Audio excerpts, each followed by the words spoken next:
Lord, we come into your presence today, thanking you for this great nation. Lord, our prayer today is that your continued blessings would rest upon this great nation of ours. Today, 1 year later, we've come to remember, to honor our firefighters, police officers, and all of those who lost their lives on September the 11th, 2001. Lord, your word says, therefore we ought to give the earnest heed to the things which we've heard, lest we let them slip. Lord, we want to remember all of those who served that day, doing what they did every day, but on this day it required their lives. Lord, we pause to remember. On Monday, September the 10th, we felt secure. But on Tuesday, September the 11th, we were so insecure. On Monday the 10th, America had its heroes. But on September the 11th, Americans' heroes were men and women who gave their lives to save others. Lord, let us remember how we as Americans gave on the following days after September the 11th to meet the needs of others.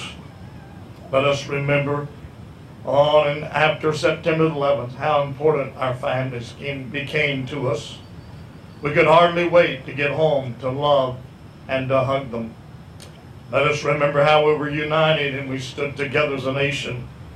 Let us remember how we turned to you for help and strength, and you were always there. On September the 11th, that morning, everyone went to their jobs as usual. On September the 11th, the tone sounded, the engine started, sirens blasted, but many never returned. Lord, we ask you to please help us never forget that day. Now, Lord, we want to take time to honor those who gave their lives. For your word says, give honor to whom honor is due. We want to honor those who were so brave and strong, even in the face of death. We want to honor those who never had the privilege to say goodbye to their families. Lord, we want to honor those families who lost so much that day. We want to honor those who cared and loved and gave their lives that fateful day. Today, we take time to remember and honor the fallen but not forgotten. These things we ask in your name, in your Son's name. Amen. Detail, 10, hey!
Order!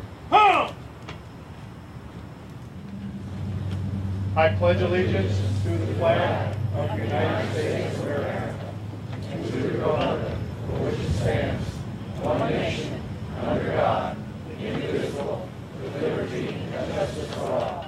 I don't think there's anyone here that doesn't think back to what occurred last year on this day.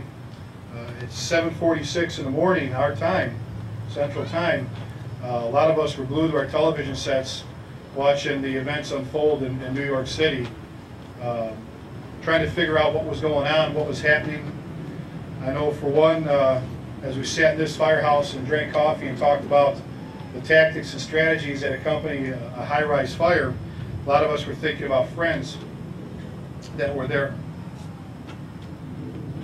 and what possibly could be going through their minds as they attempted to do anything possible to get to those people that were trapped in those buildings, to do what they can to make a difference.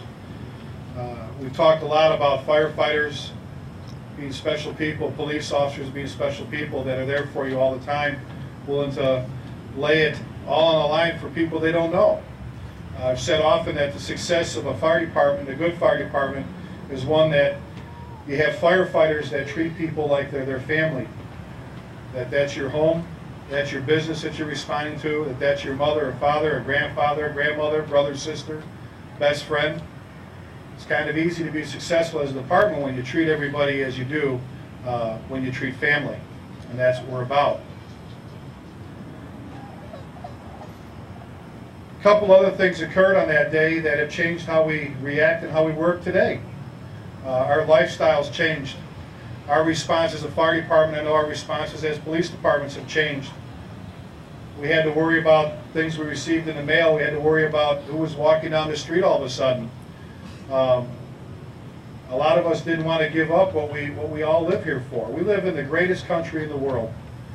And those that did what they did to us are envious of what we have to offer to families and to people that live in this great country of ours.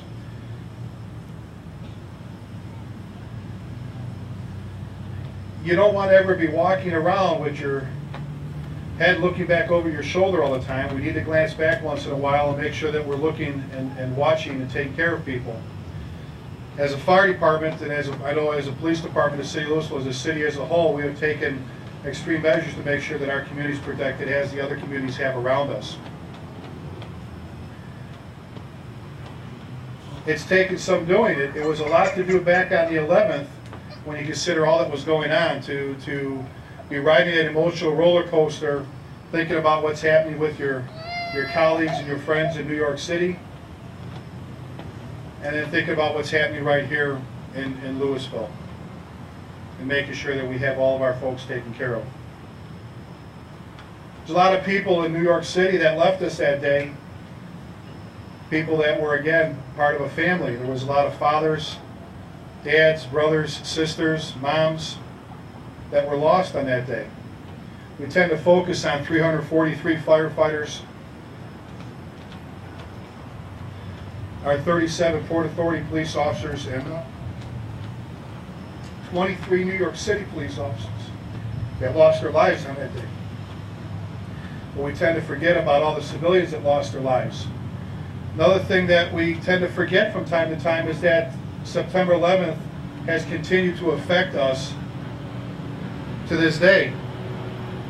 There are New York City firefighters going off the job with lung problems. Some good friends of ours that were nowhere close to retirement have been forced off the job due to lung problems. There were 90,000 sheets of glass between those two buildings, and they didn't find one piece of glass. The largest piece of concrete they found was the size of a tennis ball, along with everything else that was in the air that we don't need to really talk about right now. I had a very good friend of mine who was just so bitter and upset, not only about losing all his friends, he lost 9 in his company and rescued 3 in the Bronx, but due to the fact that he's not going to be able to return to active duty as a firefighter due to what happened that day to his lungs.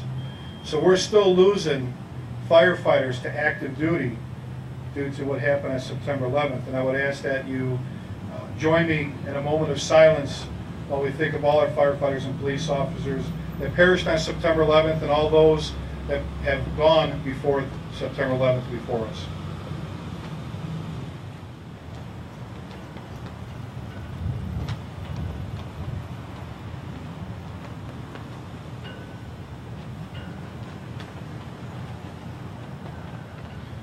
We mentioned the time 7:46 a.m. last year on this day as the time that the first plane struck the North Tower. At 9:05 our time, we watched the television as we saw something that we never thought we'd ever see, and that was the South Tower, the second tower to be struck, collapse. We were very fortunate through our friends and our brothers in New York City and in Newark, New Jersey, to receive a piece of a box beam supporting member from the South Tower. Again, that was the second tower to be attacked and the first to fall. As it fell, a lot of us were looking at it. I was just like everyone here, in shock, thinking about everyone in that building, knowing that we had firefighters on most of those floors. A friend of mine, Captain Jay Jonas, now Battalion Chief Jay Jonas, has survived in the stairwell, said the first thing he thought of as he jumped back into the stairwell was, oh my God, my guys, and then he thought about his family. At 9:05, right now as we speak, 1 year ago today, that first tower collapsed. Chief Thompson? Detail, 10, hut!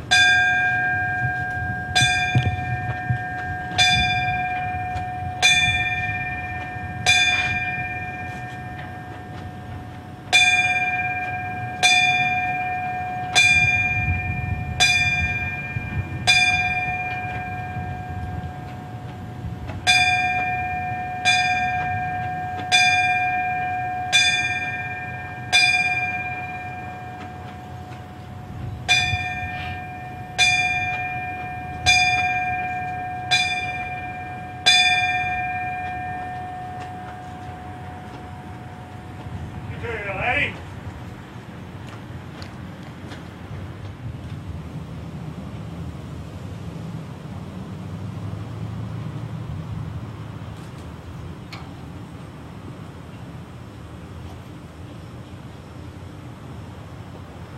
Would you bow for our firefighters' prayer today? When I'm called to duty, God, wherever flames may rage, give me the strength to save a life, whatever be its age. Help me to embrace a little child before it's too late, or save an older person from the horror of that fate. Enable me to be alert, to hear the weakest shout, quickly and efficiently to put the fire out. I want to feel my calling and give the best in me, to guard my neighbor and to protect his property. If according to your will, I have to lose my life, bless with your protecting hand my loving family from strife. Amen. I was faced with a situation here with a lot of firefighters that were wrestling with some emotions. Coming up here, whether it was during the day or at night or on the weekend, they have different ways of dealing with grief and thinking about their friends and what has occurred. Because every time a firefighter loses their life in this country, it touches every one of us, no matter what the cause was or where it occurred. You can go anywhere in this country, you can be sitting somewhere and look over and see somebody with that Maltese cross on their shirt, and right away there's a bond. It's a family, very close family. We have our food fights just like anyone else, and a couple of people may not talk to each other for a day or so, then they make up and they're off doing something together, but they're very close. They eat together, they sleep in the same room, they spend a third of their life together. They also trust each other with their lives.